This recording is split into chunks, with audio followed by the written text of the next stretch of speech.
আরহান দাদার পুরনো আলমারি পরিষ্কার করছিল। হঠাৎ একটা পুরনো মানচিত্র বেরিয়ে এলো। মানচিত্রে লেখা, সাহস থাকলে আসো গুপ্তধনের খোঁজে। আরহান অবাক, এটা কি সত্যি আসল? আরহান মানচিত্র দেখালো তার বান্ধবী লাবণ্যকে। সে বলল, আমরা দুজনেই চল যাই অ্যাডভেঞ্চারে। তারা পিঠে ব্যাগ নিয়ে রওনা দিল জঙ্গলের পথে। এই দিকেই গুহা, বল লাবণ্য। একটা পুরনো গাছে জলজল করছে রহস্যময় চিহ্ন। আরহান বলল, মানচিত্রে ঠিক এখানেই চিহ্ন ছিল। তারা একসাথে ধাঁধার উত্তর দিল। দরজা খুলে গেল। লাবণ্য বলল, বাহ, এটা তো সিক্রেট প্যাসেজ। তারা ঢুকল রহস্যময় গুহার ভেতর। পাথরগুলো নিজে নিজে আলো দিচ্ছে। সামনে আগুনের নদী আর একটা ভাঙা ব্রিজ। আরহান বলল, ধীরে, পা ফসকালে বিপদ।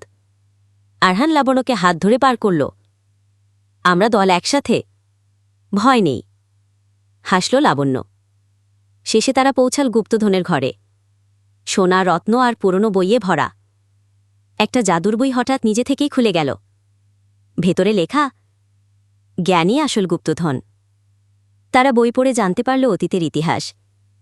আরহান বলল, এটাই তো সেরা অ্যাডভেঞ্চার। গুহা থেকে বেরিয়ে রোদে দাঁড়াল তারা।